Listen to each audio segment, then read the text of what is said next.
우리는 살아가면서 항상 수많은 사건과 일들을 만나게 됩니다. 예측할 수 없는 사건과 일들을 위해서 우리는 두려움을 느낄 때가 있는 것입니다. 그리고 알 수 없는 미래로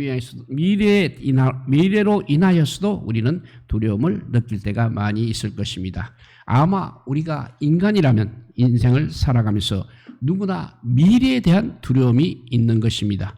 그러나 우리 하나님께서는 우리에게 두려움을 극복하는 방법을 성경을 통해서 이미 말씀해 주셨습니다. 하나님께서는 우리에게 두려움을 극복하는 비밀을 이 성경 말씀을 통하여서 이미 말씀해 주셨습니다. 그래서 어떻게 하면 미래에 대한 두려움을 우리가 극복하며 살아갈 수 있는지에 대하여 오늘 한번 말씀드리려고 하고 있습니다. 사실 수많은 사람들이 내일을 염려하느라고 오늘의 삶을 많이 소모하고 있습니다.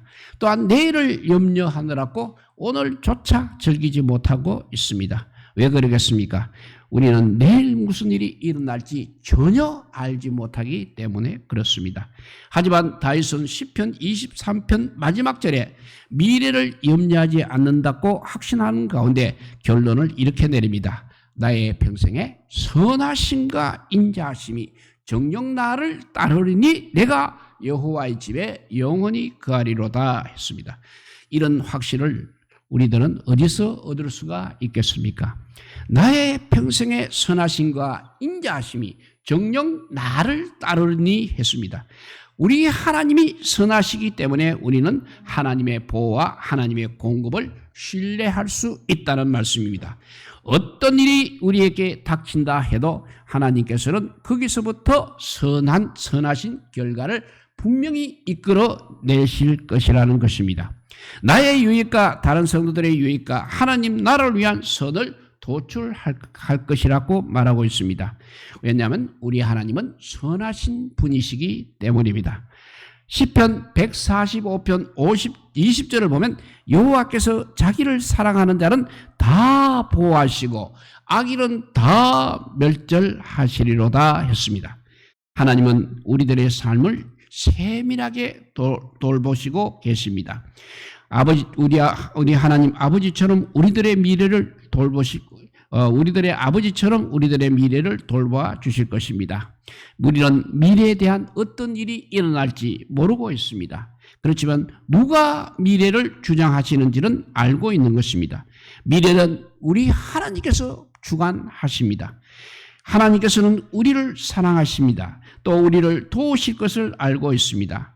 신앙인으로서 우리가 미래를 두려워하지 않는 것은 첫째 이유는 하나님께서 우리를 돌보시기 때문입니다. 오늘 본문에 선하심과 인자하심이 정녕 나를 따르리니 이 구절은 과연 무엇을 뜻하고 있는 것입니까? 틀림없이 다윗도 살아가면서 실망을 많이 했을 것입니다. 무엇이든지 좋은 일만 일어나지는 않았을 것입니다. 나쁜 일이 선한 사람들에게도 분명히 일어나고 있는 것입니다. 선한 일만 일어나리라고 말하지 않고 선하심이 반드시 따를 것이라고 말하고 있습니다. 아무리 나쁘고 악한 일이 벌어져도 바로 하나님께서는 거기서 선하심을 이끌어 내실 것이라는 것입니다. 무슨 일이 일어나도 하나님께서는 다윗에게는 선하심으로 함께 하실 것이라는 것입니다. 성도들에게 하신 위대한 약속 하나를 기억하시기 바랍니다. 그 말씀이 바로 로마서 8장 28절 말씀입니다. 우리가 알거니와 하나님을 사랑하는 자 곧 그 뜻대로 부르심을 입은 자들에게는 모든 것이 합력하여 선을 이루느니라 했습니다. 이 약속은 모든 사람에게 하신 것이 아닌 것입니다. 세상을 사는 누구에게나 모든 것이 합력하여 선을 이룬다는 것이 아니라는 것입니다. 하나님께서 인도하는 길을 걷기 싫어하는 자에게, 그리고 하나님께서 보여주는 길을 따라가지 않는 그런 사람들에게는 이 구절은 절대 선을 보장하지 않는 것입니다. 그러나 우리들이 믿는 자라면 모든 것이 합력하여 선을 이룰 것이라고 분명히 약속하고 있습니다. 좋은 일만 일어난다고 약속한 것이 아니라 합력하여 좋은 기계를 가져오리라고 약속하고 있습니다. 그것이 바로 선하심이 정녕 나를 따르리니라는 의미가 되겠습니다. 어떤 어려움이나 딜레마나 실패나 재난에서도 하나님께서는 궁극적인 선을 이끌어 내시는 분이십니다. 궁극적으로 거기서부터도 어떻게 하든 선을 이루신다는 것입니다. 결코 좋은 일만 계속해서 일어난다는 그런 것이 아니라 무슨 일이라도 좋은 일로 바꾸어서 만드신다는 그런 뜻이 되겠습니다. 가장 비극적인 사건을 겪을 때 우리는 하나님의 선하심을 보기가 어려울 것입니다. 하나님의 선하심이 느끼지 않은 때도 가끔 있을 것입니다. 하나님의 인자하심을 느끼지 못할 때도 있을 것입니다. 우리 하나님의 선하심과 인자하심이 감추어져 있는 것처럼 그렇게 느껴지기도 할 것입니다. 주님도 그래서 십자가에서 이렇게 부르짖었습니다. 나의 하나님, 나의 하나님, 어찌하여 나를 버리시나이까? 라고 부르짖었습니다. 살다 보면 우리도 역시 어찌하여를 부르짖을 경우를 만나게 되는 것입니다. 그 상황에서는 우리가 선하심을 볼 수 없기 때문에 어찌하여를 부르짖는 것입니다. 오직 먼 후에 우리는 하나님의 선하심을 돌아볼 수 있을 뿐인 것입니다. 사도 바울은 로마의 감옥에 갇혀 있었습니다. 좋은 일처럼 보이지 않고 있습니다. 하지만 그 감옥에 갇혀 죄수의 몸으로 있을 때 신약 성경 가운데 포함된 모든 편지들을 썼습니다. 감옥에 있는 일들을 통해서 하나님의 선하심을 이끌어낸 것입니다. 신앙인으로 우리가 미래를 두려워하지 않는 것은 하나님께서 우리를 돌보시기 때문이라고 했습니다. 두 번째는 하나님의 은혜가 우리 안에서 역사하기 때문인 것입니다. 선하심이 우리를 따를 뿐 아니라 인자하심이 정녕 나를 따르리니 라고 고백을 하고 있습니다. 이사야서 60장 10절에도 보면 비록 내가 진노하여 너를 쳐서나 이제 내가 은혜를 베풀어서 너희들을 불쌍히 여기겠다고 했습니다. 은혜라는 것은 바로 예수 그리스도로 인하여 우리에게 베푸시는 하나님의 부유하신 사랑, 하나님의 부유하신 사랑, 그것이 은혜인 것입니다. 은혜란 우리가 받아 마땅한 것이 아니라 우리가 필요한 모든 것을 주시는 것이 은혜입니다. 하나님은 은혜로우셔서 우리에게 필요한 것을 반드시 공급해 주십니다. 우리가 받아야 할 마땅한 것을 주신다는 것이 아니라는 것입니다. 그러면 자비는 무엇이겠습니까? 자비는 하나님의 은혜의 행동입니다. 행동으로 나타나는 것이 자비입니다. 왜 우리는 하나님의 자비가 필요한 것입니까? 우리는 언제나 불완전하기 때문입니다. 비틀거리고 넘어지기를 잘하기 때문에 그렇습니다. 실수하고 잘못을 하기 때문에 하나님의 자비가 필요합니다. 그리고 앞으로도 얼마든지 우리가 죄를 짓게 될 것이기 때문에 하나님의 자비가 필요한 것입니다. 그래서 우리에게는 하나님의 선하심뿐만 아니라 인자하심도 필요하다는 것입니다. 하나님의 선하심과 인자하심을 참으로 경험하게 되면 하나님은 우리들의 행위대로 갚으시는 분이 아님을 알게 될 것입니다. 우리의 삶을 우리가 하나님께 드리게 되면 예수님께서 우리들이 행한 모든 죄를 용서해 주실 것입니다. 그의 십자가의 죽음이 바로 우리의 과거, 현재, 미래의 죄를 다 담당하신다고 하셨습니다. 이미 십자가에서 지불한 죄값을 또다시 요구하지 아니하십니다.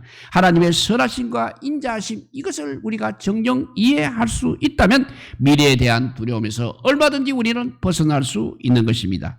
인자하심을 이해한다면 하나님께서 우리의 잘못과 허물과 죄악을 처리하실 때 우리에게 선하시며 자비하심을 깨닫게 될 것입니다.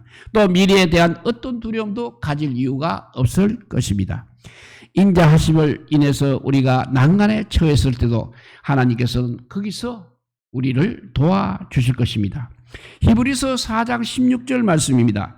그러므로 우리가 국률하심을 받고 때를 따라 돕는 은혜를 얻기 위하여 은혜의 보좌 앞에 담대히 나아갈 것이니라고 히브리서 기자는 우리에게 권면하고 있습니다. 나의 평생의 선하심과 인자하심이 전혀 나를 따르니 했습니다. 하나님의 선하심과 인자하심이 우리를 따르는 것은 몇 날이 아니라 평생이라는 것입니다. 하나님의 선하심과 인자하심은 주었다가 거두었다가 하는 것이 아니라는 것입니다. 하루는 잘해주다가 다음날은 못해주는 그런 분이 아니라는 것입니다. 하나님께서는 우리들이 만나는 어떤 사람처럼 변덕을 부리는 그런 분도 아니십니다. 살다 보면 이런저런 종류의 날들을 만나기도 할 것입니다. 행복한 날이 있으면 슬픈 날도 있고 병든 날도 있을 것이고 낙심되고 또 침체되는 날이 있는가 하면 외로운 날, 힘든 날을 겪기도 하는 것입니다. 우리가 미래를 두려워하는 것은 바로 앞날에 무슨 일이 우리 앞에 일어날지 모르기 때문에 그렇습니다. 그러나 우리들은 하나님의 선하심과 인자심이 사라진 날을 결코 만나지는 아니할 것입니다. 예수님을 믿는 자들에게는 하나님께서 언제나 함께 하신다고 분명히 말씀하셨습니다. 때로는 느끼지 못할 수도, 때로는 그분의 임재의 선하심과 인자하심을 보지 못할 수도 있습니다. 그러나 선하심과 인자하심이 나의 평생의 정녕 나를 따르리라고 그렇게 고백할 수 있는 것입니다. 결혼을 하셔서 부부로 살고 계신 분들은 어느 날 부부 가운데 한 사람이 먼저 세상을 떠날 수가 있습니다. 그리고 배우자 없이 살아가는 날들을 만날 수도 있는 것입니다. 그러나 그럼에도 불구하고 우리 하나님의 선하심과 인자하심은 살아남은 분들과 함께 하실 것입니다. 비록 배우자 없이 혼자 살게 되어도 하나님께서는 우리들과 함께 동행하실 것입니다. 비록 남은 날들이 외롭고 고달프더라도 하나님의 선하심과 인자하심은 살아남은 사람과 함께 할 것입니다. 하나님의 선하심은 우리들의 좋은 날들과 함께하고 하나님의 인자하심은 바로 고달픈 날들과 함께 할 것입니다. 삶의 어떤 상황에도 주나초동 어떤 계절에도 하나님의 선하심과 하나님의 인자하심이 정녕 우리들과 함께 할 것입니다.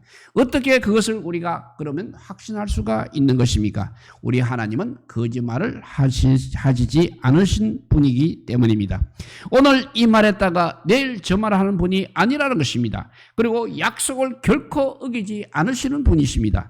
나의 평생의 선하심과 인자하심이 정녕 나를 따르리니 라고 했습니다. 그렇습니다. 하나님은 반드시 그렇게 하실 분이십니다. 무슨 일이 일어나면 어떻게 하나 하고 걱정하지 마시기 바랍니다. 무슨 일이 일어나도 우리 하나님이 함께 하심을 항상 묵상하시기 바랍니다. 하나님의 선하심이 우리의 필요를 채워주고 우리를 반드시 보호해 주실 것입니다. 또 하나님의 인자하심이 우리를 회복해 주고 우리를 치유하실 것입니다. 받아 누릴 수 없는 좋은 것을 주시면 우리 하나님의 선하심 때문입니다. 마땅히 받아야 할 벌을 우리가 받지 않는 것은 바로 우리 하나님의 인자하심 때문인 것입니다. 이래서 우리들은 선하심과 인자하심 두 가지를 모두 필요로 하고 있는 것입니다. 시편 23편은 우리가 아는 대로 목양의 시입니다. 여호와는 나의 목자시니 했습니다. 양은 앞서 인도하고 다른 가축들은 뒤에 몰아갑니다. 목자가 앞서고 양떼가 그 뒤를 따릅니다. 소들은 다릅니다. 소들은 뒤에서 몰아가야 하는 것입니다. 중동에서는 목자가 앞서 양떼를 인도하고 개들이 양떼를 뒤에서 몰아줍니다. 양떼의 뒤를 따르는 양치기 개들처럼 그의 선하심과 인자하심이 우리를 바른 길로 인도하실 것입니다. 목자께서 멀어지지 않도록 우리를 도와주실 것입니다. 선하심과 인자하심이 우리들을 하나님의 양떼 가운데 오늘까지 있게 하시는 것입니다. 그분의 선하심과 인자하심이 함께 하게 되면 세상에 아무것도 두려워할 것이 없는 것입니다. 이렇게 신앙인으로 우리가 미래를 두려워하지 않는 것은 첫째, 하나님께서 우리를 돌봐주시기 때문이고, 두 번째는 하나님의 은혜가 우리 안에서 역사하시기 때문이고, 세 번째는 하늘나라가 우리를 기다리고 있기 때문에 그렇습니다. 그래서 다윗은 이렇게 고백합니다. 나의 평생에 선하심과 인자하심이 정녕 나를 따르느니 내가 여호와의 집에 영원히 거하리로다 했습니다. 여기에 가장 중요한 요점이 있습니다. 어제와 오늘과 내일이 서로 연관이 되어 있다는 것입니다. 하나님께서는 우리의 생애를 위해서 놀라운 계획을 갖고 계십니다. 선하심과 인자하심이 우리 사는 모든 날들 동안 항상 뒤따를 것입니다. 그러나 그것이 끝이 아닙니다. 마지막에는 더 놀라운 것이 우리들을 기다리고 있는 것입니다. 마지막 문장에서 우리를 위해 하나님 나라가 준비되어 있다는 것을 표현하고 있습니다.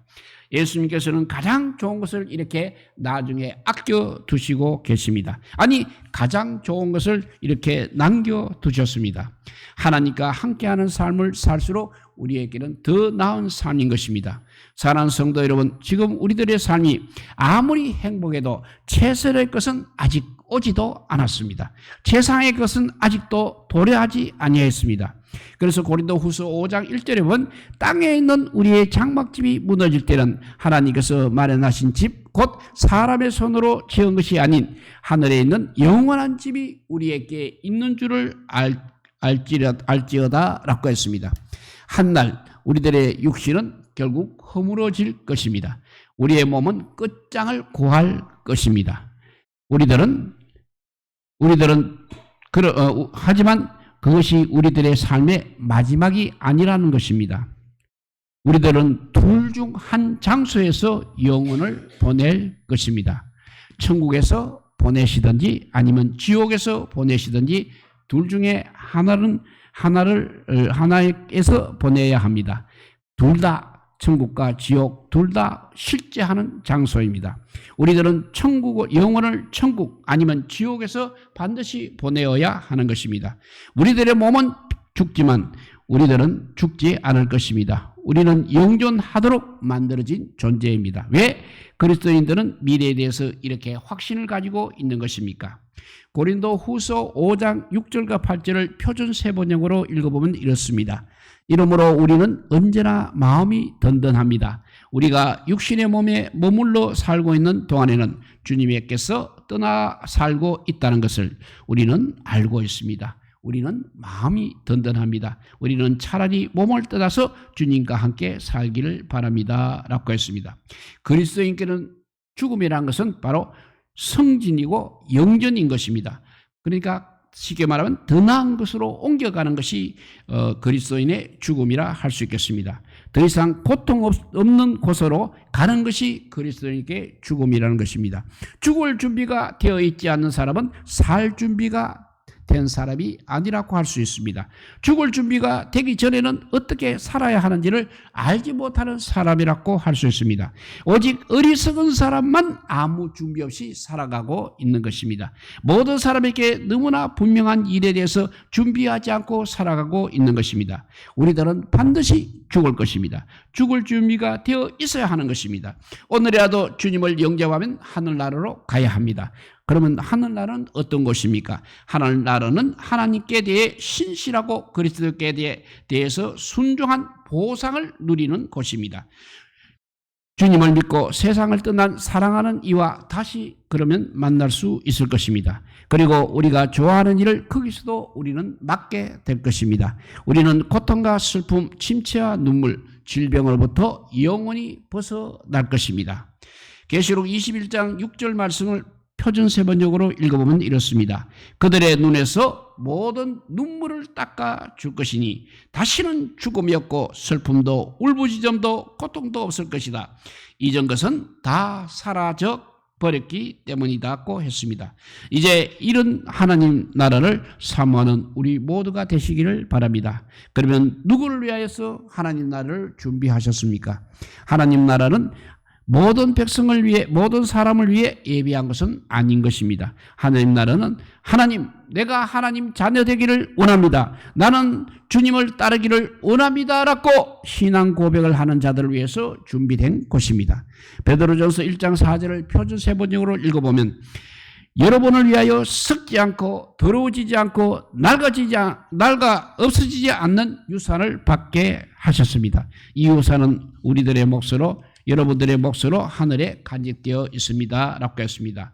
모든 사람들은 다 하나님에 의해서 창조가 되었습니다. 그렇지만 모든 사람이 하나님의 자녀는 아니라는 것입니다. 오직 하나님의 가족이 되기를 원한다고 고백하는 자들만이 하나님의 자녀가 될 수 있는 것입니다.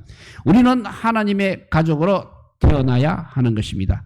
베드로전서 1장 4절 표준 세번역입니다. 여러분을 위하여 썩지 않고 더러워지지 않고 낡아 없어지지 않는 유산을 받게 하셨습니다. 이 유산은 여러분의 몫으로 하늘에 간직되어 있습니다. 그분의 능력으로 여러분을 보호하고 계십니다. 라고 했습니다. 내가 거기에 안전하게 가리라는 확신은 나에게 달린 것이 아닌 것입니다. 예수님께서 자신을 드리기만 하면 그리스도께서 내가 거기에 안전하게 도달하리라는 확신을 주시는 것입니다.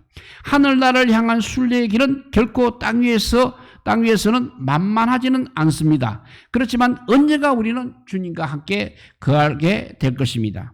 하나님 나라는 이렇게 믿는 사람들, 주님을 사랑하는 그리스도인을 위하여 만들어진 것이 하늘나라입니다.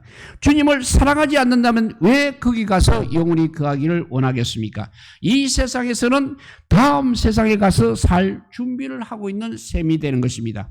7, 80년 이 땅에서 살지만 거기서는 수천만 년, 수억만 년 그 영원한 세월을 보내게 될 것입니다. 우리가 하나님 나라에 사시기를 원하십니까? 아니면 지옥에서 보내기를 원하고 계십니까? 우리는 다만 지금 여기서 오픈 게임을 하고 있는 것입니다. 지금 여기서 하늘의 교제를 누리며 준비하고 있어야 하는 것입니다. 못 죽어서 산다는 저주를 미리 맛보고 있지는 않습니까? 천국이 제대로 차려진 그 식사라면 여기서 하는 식사는 전체 식사를 그냥 맛보고 있는 것입니다. 내세가 제대로 된 학교에 입학하는 것처럼 여기는 그냥 예비 과정에 불과한 것입니다.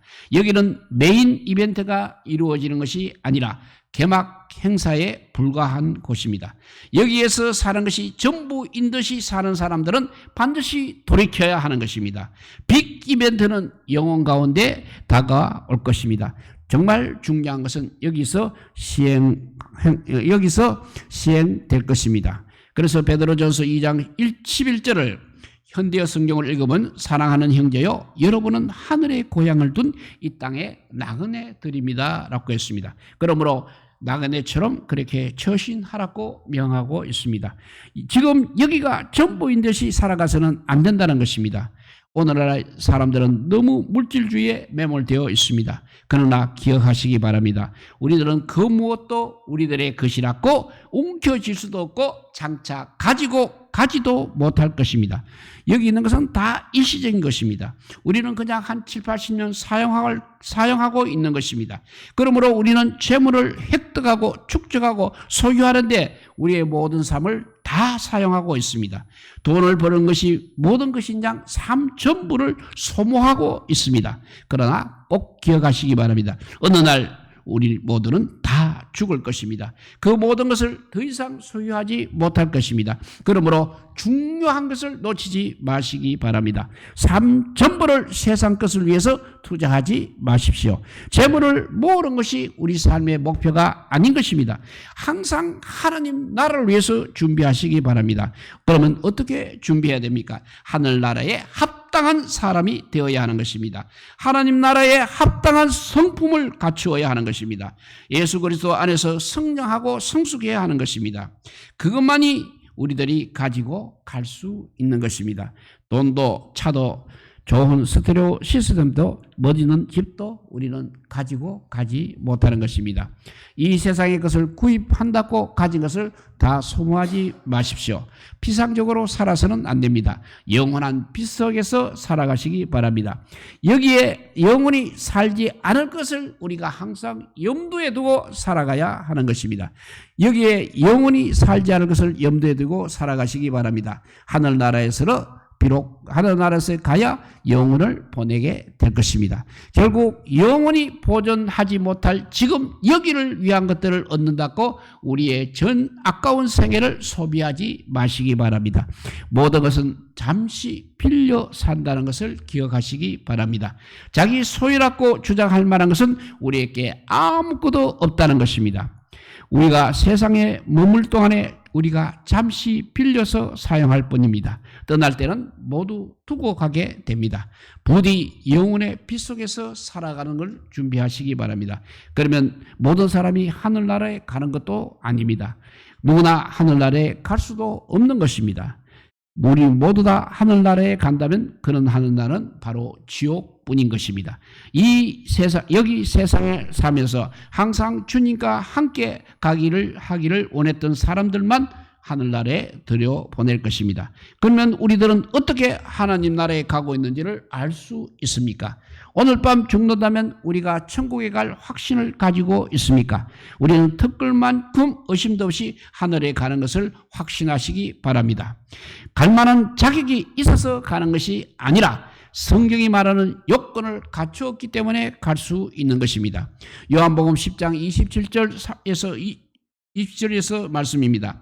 내 양은 내 음성을 들으며 나는 저희를 알며 저희는 나를 따르니라. 내가 저희에게 영생을 주노니 영원히 멸망하지 아니할 터요 또 저희를 내 손에서 빼앗을 자도 없느니라 했습니다. 천국에 가고 있는지 아는 요건이 바로 여기에 있다는 것입니다. 예수님께서는 이렇게 말씀하십니다.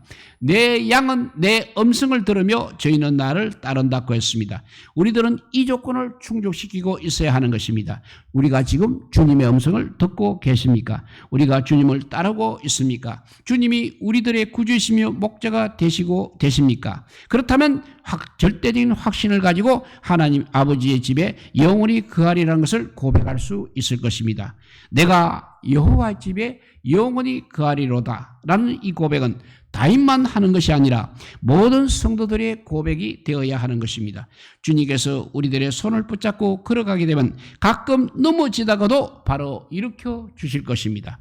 때로는 우리는 손을 놓고 싶은 유혹을 받기도 합니다. 그렇지만 하나님께서는 우리들의 손을 절대 놓지 않으실 것입니다.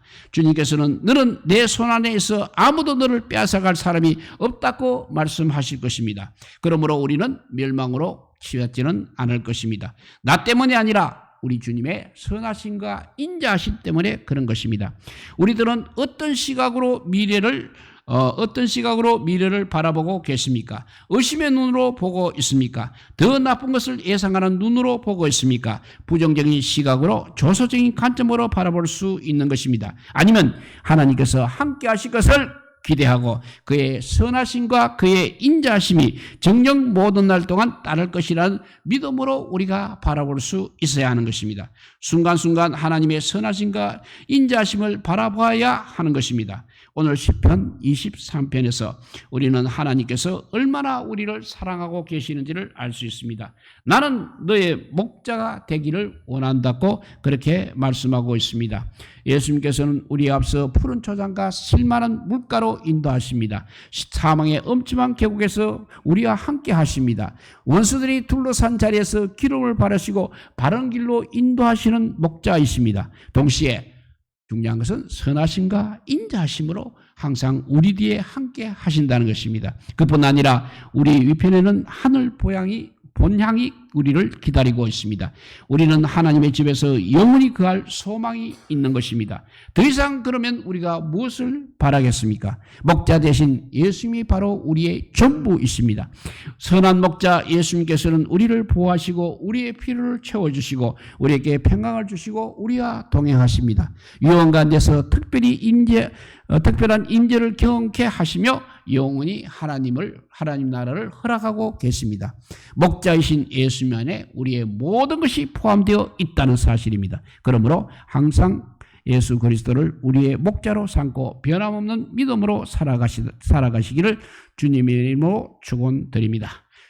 마지막으로 누구든지 주의 이름을 부르는 자는 구원을 얻으리로다고 우리에게 분명히 말씀하신 그 주님의 선하심과 인자하심으로 우리가 영원한 나라에 거하는 기쁨을 누리시기를 주님의 이름으로 축복드립니다. 기도하겠습니다. 사랑의 하나님 감사합니다. 정말 우리를 아버지여 이 험악한 세상에 놔두었지만 그래도 주님의 선하심과 주님의 인자하심을 우리가 바라볼 수 있도록 이 귀한 자리에 우리를 인도하여 주심을 감사합니다. 앞으로 우리의 삶이 정말 불안전합니다. 언제 무엇이 우리에게 닥칠지 한 치 앞도 우리는 알 수 없지만 영원한 나라에 우리가 거하는 그날까지 주님의 선하심과 인자하심이 우리를 떠나지 않기를 간절히 기도하며 살아가는 우리 모두가 되게 하여 주시고, 이 땅에 사는 것 때문에 아버지 영원한 하나님 나라를 잊어버리는 어리석은 자가 되지 않게 하여 주시옵소서. 주의 나라에 이르는 그 순간까지 주님의 선하심과 인자하심이 우리를 떠나지 않게 지켜주시기를 간절히 빌고 원하오며 우리 구주 예수 그리스도 이름으로 기도드리옵나이다. 아멘.